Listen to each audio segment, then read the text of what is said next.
It is a very great honor to receive the BBVA Foundation Frontiers of Knowledge Award. Thank you.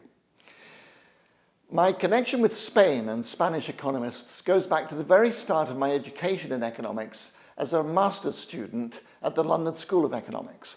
The program I was on at the LSE had more Spaniards, including Basques, than Brits. I came onto the program by accident. I was in my mid-20s, working as a line manager in the Scottish telephone service, when my elder brother David, who sadly died much too young, was completing his doctoral studies in physics at Stanford in California. I always looked up to David. He was over 2 meters tall, so I had to stand on a chair to look him in the eye. Sibling rivalry kicked in big time when he was offered a faculty position at the University of Oxford. My meager CV had a plain undergraduate degree in mathematics gotten some years earlier, so I scrambled to catch up academically by enrolling on a postgraduate course in political thought at the LSE, much to my parents' dismay. They thought I had a secure job in the telephone service that I should hang on to. It soon became evident that political thought and I had very little in common, and I was left stranded at the LSE without a clue what to study. Someone suggested econometrics. It seemed a suitable choice given that I'd previously studied mathematics. But it turned out that I had even less in common with econometrics than with political thought. To my shame, I thought econometrics was just inverting matrices. So, where should I go?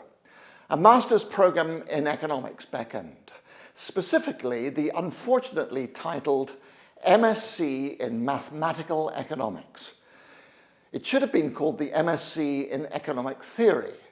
The level of mathematics ranging from usually modest high school to rarely quite fancy depends entirely on the requirements of one's theoretical model. One shouldn't be studying mathematical economics for its own sake.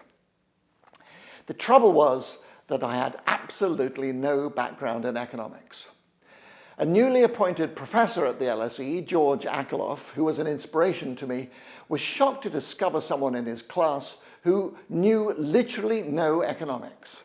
He told me to go to the library and dig out a book, any book on economics, and look at the pictures for a diagram of a market with a demand curve and a supply curve. This I did. I stumbled on a book on exhaustible resources. And given today's climate crisis, I wish I'd read it more thoroughly. I couldn't get over the fact that price was on the vertical axis and quantity was on the horizontal. It seemed to me that they were on the wrong way round. So I turned to my newfound Spanish friends on the MSc to ask them to explain why was price and quantity on the wrong axes? And more generally, what the heck was going on in this market? Being Spanish, they were first extremely well educated, and second, extremely courteous, patient, and generous with their time. One of the Spanish contingent was Rafael Rapullo, who not only became a major figure in the economics profession, but also the creator and longtime sustainer of what must surely be one of Spain's finest research institutions, SEMFI in Madrid. SEMFI is one of the brightest jewels in the economics firmament worldwide. And the creation of this lies entirely with Raphael. Of course, none of these future triumphs were known at the time Raphael was at the LSE as a master's student holding the hands of another master's student, me. Raphael outshone all of us in his studies. I think he achieved an eye-watering average mark of over 95% across all his papers, and went on to do such dazzling research that the LSE hired him as a tenured faculty even before he had completed his doctorate, something unheard of nowadays.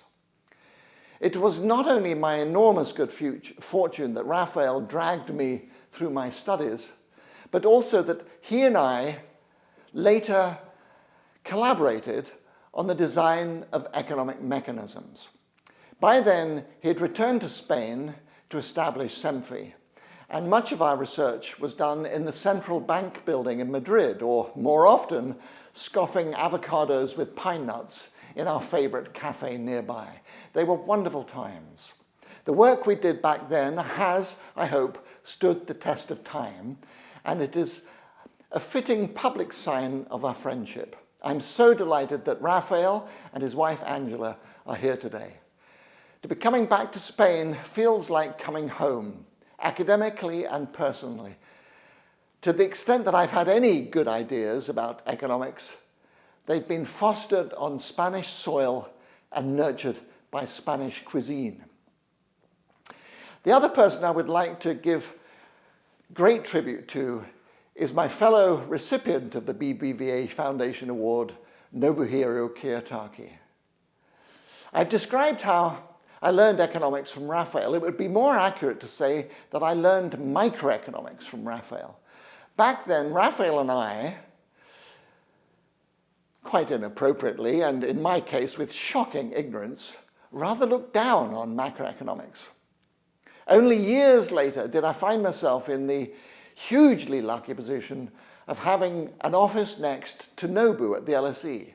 Nobu is one of the world's great macroeconomists and was visiting at the LSE at the time. Towards the end of his visit, I happened to run out of materials for my undergraduate topics course. And I cheekily asked him if he had written anything that I might teach. He humbly produced his paper with Randall Wright on money, a masterpiece. My students loved it, and I loved teaching it. I went back to Nobu to thank him and tentatively asked him if anyone had tried to embed credit into his kind of model. And out of that chance encounter has grown 30 years of collaboration. Nobu has taught me macroeconomics in much the way that Raphael taught me microeconomics, with the kindness of a wise father bestowed on a wayward son.